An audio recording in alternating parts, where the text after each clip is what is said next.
পিছিয়ে যাচ্ছে আইপিএল। হ্যাঁ, ঠিকই শুনছেন, ভারতের কোটি টাকার লিগ যেটা শুরু হওয়ার কথা ছিল ২৬শে মার্চ থেকে, সেটাই এখন অনিশ্চয়তার মুখে।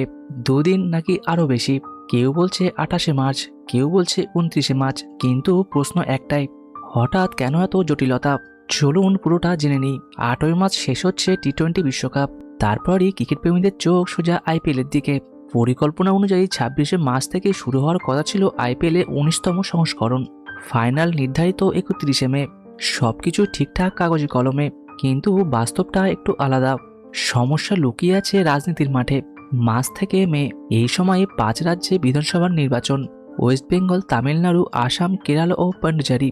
এই ৫ রাজ্যের মধ্যে ২ রাজ্যের সঙ্গে সরাসরি জড়িত আইপিএলের ২ বড় দল, কলকাতা নাইট রাইডার্স এবং চেন্নাই সুপার কিং। নির্বাচনের দিনক্ষণ এখনও ঘোষণা হয়নি, আর সেই কারণে নিরাপত্তা, লজিস্টিক ও পুলিশ মোতায়েন সবকিছু নিয়েই তৈরি হয়েছে ধোঁয়াশা। আইপিএলের মতো বিশাল টুর্নামেন্ট চালাতে বিপুল নিরাপত্তার প্রয়োজন। নির্বাচনের সময় সে নিরাপত্তা পাওয়াই বড় চ্যালেঞ্জ। অর্থাৎ বিসিসিআই প্রথমে ভেবেছিল ২ ভাগে সূচি প্রকাশ করবে। প্রথম পর্বের সূচি দিয়ে অন্তত শুরু হওয়া ধোঁয়াশা কাটানো যেত, ঠিক যেমনটা হয়েছিল ২০১৯ সালের লোকসভা নির্বাচনের সময়। কিন্তু এখনও পর্যন্ত ফ্র্যাঞ্চাইজিগুলোকে আনুষ্ঠানিকভাবে কিছুই জানানো হয়নি, আর সেটাই বাড়াচ্ছে অনিশ্চয়তা। আর একটা বড় প্রশ্ন, উদ্বোধনী ম্যাচ কোথায় হবে? গত মরশুমের চ্যাম্পিয়ন রয়্যাল চ্যালেঞ্জার্স বেঙ্গালুরু, সাধারণত চ্যাম্পিয়ন দলের মাঠেই উদ্বোধনী ম্যাচ হয়। কিন্তু আরসিবি কি তাদের ঘরের মাঠ এম চিন্নাস্বামী স্টেডিয়ামে খেলতে পারবে? নির্বাচনের আবহে বেঙ্গালুরুতেও প্রশাসনিক ব্যস্ততা বাড়তে পারে।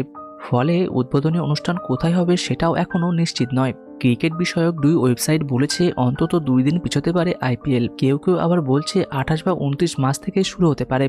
মানে বড়সড় দেরি না হলেও ছোটখাটো পরিবর্তন প্রায় নিশ্চিত। এখন বলটা পুরোপুরি বিসিসিআইর কোর্টে। নির্বাচনের দিন ঘোষণা হলেই পরিষ্কার হবে ছবিটা।